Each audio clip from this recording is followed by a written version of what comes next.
Mga master, okay lang bang? Huwag niyong skip ang mga ads sa aking mga video kung okay lang mga master. Salamat sa solid na suporta po. Yon, what's up mga masters? Nandito na naman tayo sa panibagong araw, panibagong kabanata na naman ang pagsasama-samahan natin ngayon guys.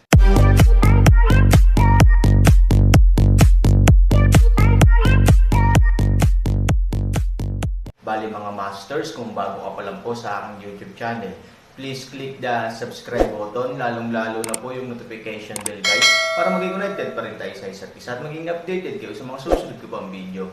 Bali mga masters, bago natin umpisahan ng kwento ay mag-shoutout po muna tayo para sa mga solid nating tagapakinig. Shoutout kay Raimundo Dayundon at shoutout kay Goshen PH. Yun na nga mga masters, no? Bali hindi na ito patagalin. In 3, 2, 1, let's go!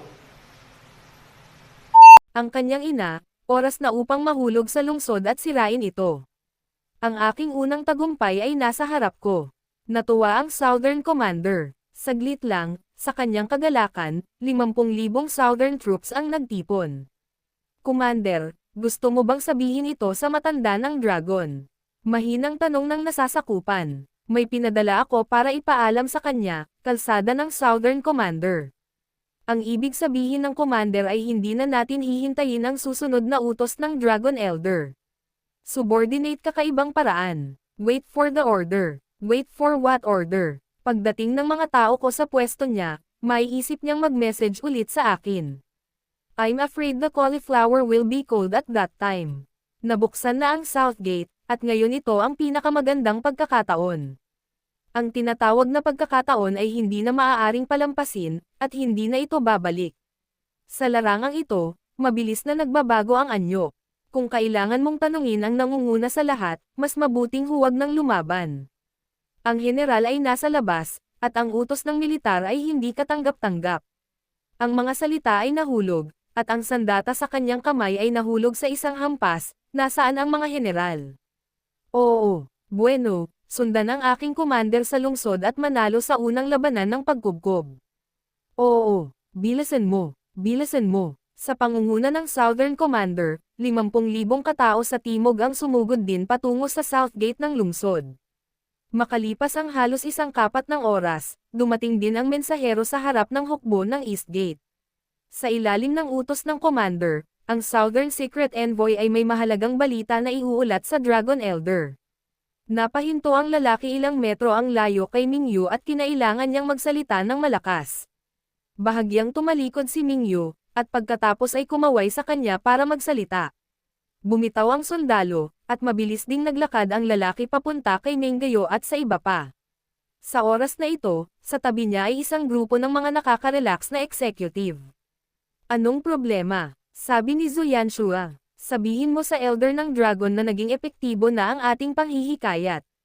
Ngayon lang, nabuksan ang South Gate ng lungsod, at ang Southern Commander ay nagmarcha papasok sa lungsod na may 50,000 kabayo sa timog.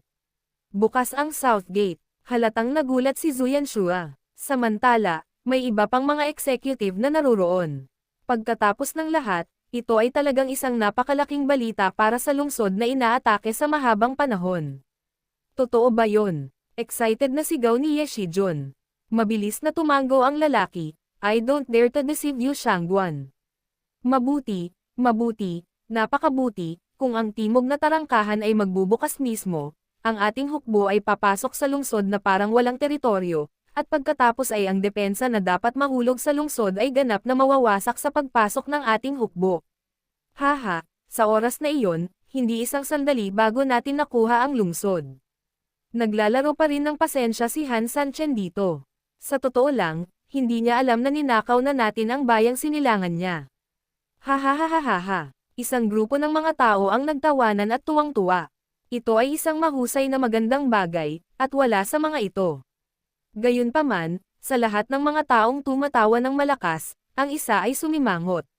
Natural na napansin ni Mingyu ang taong ito at bahagyang nagsabi, nag-aalala si Lord Zhu tungkol sa panloloko.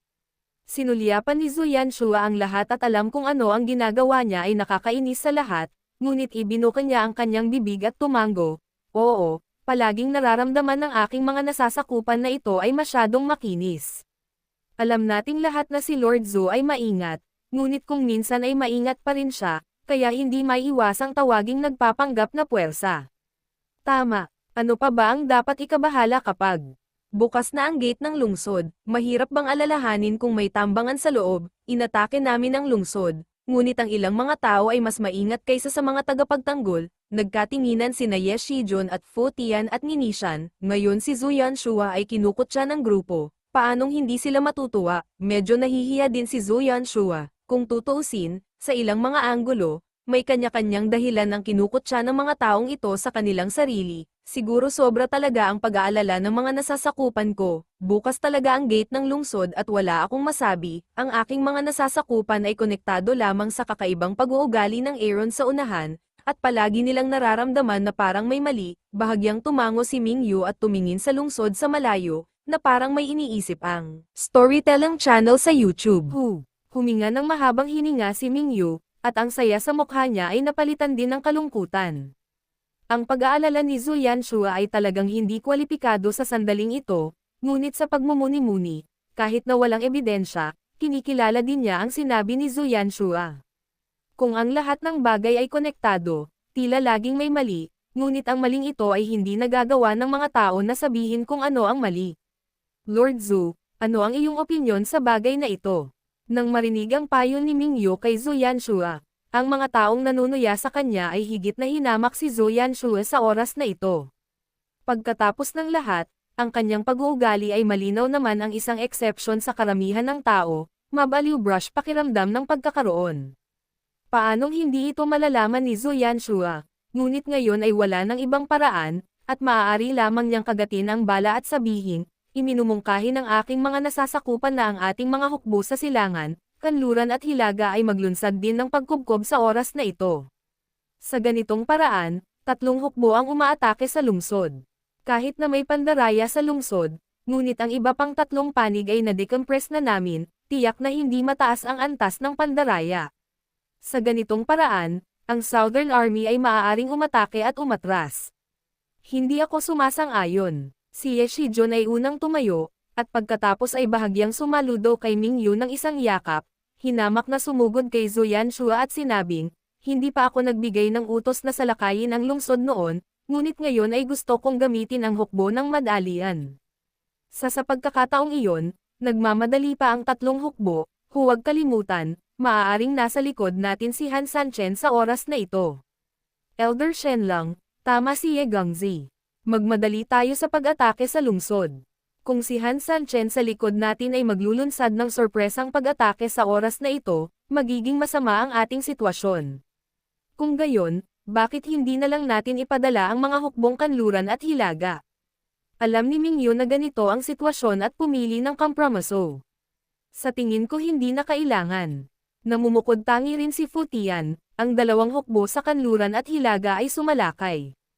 Kung ang Aaron ay sumalakay sa likod ng 2 panig, mahihirapan ba tayong makahabol? Huwag na nating banggitin kung gaano katawa-tawa at katawa-tawa na mga tao tulad ng iba ang nagpaikot ng laro natin. Dahil lang sa punit-punit ng ganito ang ating siege array ay sapat na para magulo ang ating formation. Elder Shen lang, tama si Fu Lao. Oo, binuksan ng kalaban natin ang pinto at ibinagsak. Dahil dito, marami tayong ginawa, parang takot na ibon. Kung sasabihin nating lalabas na ito, natatakot akong matatawa tayo sa malalaking ngipin ng mundo. Sa tingin mo ba, sa sandaling nahulog ang mga salita, lahat ay tumango at sumang-ayon. Nang makitang hindi nasiyahan ang lahat sa kanyang desisyon, hindi na nagulat si Zhu Yanshua. Kinagat niya ang kanyang ngipin at hindi na nagsalita pa. Alam din ni Mingyu na napakahirap, dahil sa huling pagsusuri, ang mga ito ay hula lang nila, at kahit ang hula na ito ay wala man lang bakas ng paghabol. Bukod dito, ang mga salita ng pagsuporta sa langit ay hindi makatwiran. Sa katunayan, masyadong nagmamadali ang pagpapakilos ng mga tropa para sa bagay na ito. Hindi mahirap intindihin na hindi nasisiyahan ang mga general. Sa kasalukuyan, sinalakay ng mga general sa timog ang lungsod, at walang mali. Sa katunayan, walang kabuluhan para sa amin na sumugod doon. Ngunit ang iyong mga salita ay mayroon ding sariling mga dahilan. Sa ganitong paraan, Lord Zhu, pinangunahan mo ang 8,000 elite na sumugod sa South Gate. Kung makakita ka ng isang ambush sa lungsod, maaari ka ring magbigay ng suporta kaagad. Kung hindi, 8,000 elitang pumasok sa lungsod upang pagsamahin ang pagtatanggol ng lungsod. Nang marinig ang mga tagubilin ni Ming Yu, ayaw ni Zhu Yanshua, ngunit alam din niya na ito ang tanging paraan. Sa pag-iisip nito, tumango si Zhu Yanshua, naiintindihan ng mga nasasakupan. Pagkatapos nito, pinangunahan ni Zhu Yanshua ang mga sundalo na umalis sa ilalim ng mapang-uyam na mga mata ng isang pulutong. Si Zhu Yanshua ay sobrang nanlumo, kung tutuusin, masusundan niya ang mga ito tulad nila, tapos ang saya ng umutot, pero halata rin ang dahilan kung bakit hindi niya ginawa iyon. Talagang nag-aalala siya sa digmaang ito, gusto niyang manalo ng Aaron beses ng buo, at ayaw niyang magkamali. Sayang lang ang laban ng forces ng Lantaran at Patago, maraming tao ang may maraming problema, at ang malalaking organisasyon ay sumasakit din ang ulo. Bilisan mo, sa timog ng kabilang dulo, dumating na ang commander sa timog at ang iba pa sa ilalim ng tarangkahan ng lungsod. Ang komandante sa timog ay marahas na iwinagayway ang kanyang mga kamay at inutusan ang mga sundalong nasa likuran niya na magmadaling pumasok sa lungsod. 50,000 tropa ang sumugod sa lungsod. Bilang commander-in-chief, hinintay ng Southern Commander na makapasok ang lahat ng tropa sa lungsod. Pagkatapos ay sumakay siya sa isang makapangyarihang hayop at dahan-daang pumasok sa lungsod. Gayunpaman, pagpasok pa lang nila sa lungsod, narinig nilang biglang sumara ng malakas ang pinto sa likod nila. Agad na kumunat ang noo ng mga general, at halatang naramdaman din ng Southern Commander na parang may mali. Dahil imposibleng isara ang gate ng lungsod pagkatapos ng ordinaryong pagsuko. Ang tanging paliwanag ay, baka sila ay dinaya. Patayin mo ako. Nang hindi ko na sila hinintay na magmuni-muni, dahil hindi ko alam kung sino ang sumigaw, biglang sumulpot sa paligid nila ang hindi mabilang na mga sundalo. Hindi, tinambangan kami. Nataranta ang hukbo, ngunit sarado na ang pinto sa likuran niya, at halos wala nang masisira. Give it to me, magsasalita na sana ang Southern Commander, ngunit sa kalagitnaan ng mga salita, sa pilitan siyang nawala ng biglang sumulpot na figure sa harapan niya. At sino pa kaya ang figurang ito maliban kay Han Sanchen? Ano? Hindi makatunog. Tumawa ng mahina si Han Sanchen. Ikaw ba si Han Sanchen? Nag-aalalang sigaw ng Southern Commander. Bagamat hindi ko pa nakikitang sumisigaw ng Aaron, walang sino man sa 400,000 na hukbo ang hindi nakarinig ng pangalan ng Aaron. Kung tutusin sa momentum ng taong nasa harap niya, ang Southern Commander, kahit na siya ay isang tanga, halos mahuhulaan na ang taong ito ay hindi pangkaraniwan. Naturally, malamang na siya ay si Han Sanchen. Eksakto. Tumawa ng mahina si Han Sanchen. Imposible, ikaw. Hindi ka ba nasa labas? Bakit? Paano ka mahuhulog dito sa syudad? Sino ka? Nagulat at natakot ang Southern Commander. Nahulaan mo ngayon lang. I'm Han Sanchen. How come I'm so insecure now? Tumawa si Han Sanchen. Pero, umiling si Han Sanchen. It's the leader of one side. Let's be clear. See the army at the East Gate. Syempre nakita ko. Personal na pinangunahan ni Han Sanchen ang team. Sino ang nagsabi sa iyo na personal na pinangunahan ni Han Sanchen ang team? Tumawa si Han Sanchen. Sila. Yan ang sinasabi nilang lahat. Nagulat ang Southern Commander. Nakakatuwa talaga. Mula sa simula hanggang sa huli, ang hukbo ay hindi nakipaglaban sa iyong mga tao. Sila ay umatake at umatras at umatake muli, at nananatiling ligtas sa iyo. Kung ganoon, paano mo masasabing ito ay team ko? Ang pinuno ng hukbong iyon ay isang lalaki, natural, biglang, sa pagsasalita tungkol dito, biglang naunawaan ng Southern Commander ang kahulugan ni Han Sanchen, nagnanakaw ka ng mga dragon para sa mga phoenix. Laking gulat niya. Ibig sabihin, ang lalaki sa hukbo doon ay malamang na hindi si Han Sanchen. Sa halip, nagpanggap talaga siya gaya ng inaasahan niya ngayon. Shit, ibig sabihin, ang totoong Han Sanchen ay palihim na nakarating sa lungsod. Kahit na ang sinasabi mo doon ay may katuturan, ngunit ang aming hukbo ay napalibutan ang lungsod. Paano ka makakarating sa lungsod nang walang ingay sa harap ng lahat? Ang Southern Commander ay puno ng pagdududa. Kahit palihim siyang tretuhin ay hindi makatwiran at hindi niya ito napansin. Tumatakbo sa lupa at lumilipad sa kalangitan, kailangan mo bang magpakita ng ilang mga pahiwatig? Ngumiti si Han Sanchen, pero paano kung lumakad ako mula sa lupa? Pumunta sa ilalim ng lupa. Halatang natigilan ang Southern Commander. Karaniwan, sino ang mag-iisip tungkol sa posibilidad na ito? Ngunit ngayon, pinaalalahanan ni Han Sanyi, kung iisipin mong mabuti, talagang mahirap para sa lahat na mapansin ang nangyari sa ilalim ng lupa. Ikaw, alam mo ang lahat, ngayon na ang oras para ipadala ka sa kalsada.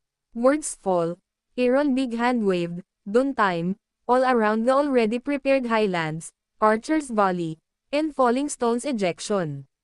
Bagamat mayroong 50,000 tropa, napapaligiran sila ng mga palaso at bumabagsak na mga bato. Natarante rin ang lahat. Pagkatapos nito, ang mga tropa na nahulog sa lahat ng panig ay namatay din sa oras. Sa oras na iyon, may mga sigaw ng pagpatay sa lahat ng dako. Ang nyebe ay umagos na parang mga haligi at ang mga katawan ay parang bundok. Ang katimugang hukbo ay nagdusa ng mabibigat na casualty, ngunit wala nang matakasan, at maaari lamang silang mahulog sa walang katapusang kawalan ng pag-asa at takot. Sa oras na ito, mabilis na nakita ni Zuyan Shua at ng iba pang sumugod sa lungsod na ang south gate ng lungsod ay sarado sa labas ng lungsod, na sinamahan ng maingay na sigaw ng pagpatay at miserableng hiyawan sa lungsod. Hindi, may ambush. Si Zuyan Shua ay sumigaw sa gulat, lihim na sinabi na ito ay masama. Ngunit sa pagtingala sa pader ng lungsod, kitang-kita na may mga sundalong handang iligtas. Halata naman na mas magiging seryoso agad. Sa mga mata lang niya ito nakikita at may pag-aalala sa kanyang puso. Sa loob ng gate, biglang nagtaas ng kamay si Han Sanchen. Tumigil ka. Tapos may sumigaw. Yun na nga mga masters, no? Bali panibagong kabanata na naman yung natapos natin ngayong gabi. Muli, maraming salamat po talaga sa walang sawang suporta po sa aking YouTube channel na talagang inaabangan nyo po ang bawat upload ko po. Bali mga masters, magkita-kita ulit po tayo bukas ng gabi at ngayon po ay magpapaalam po muna tayo. Bali mga masters, bye-bye!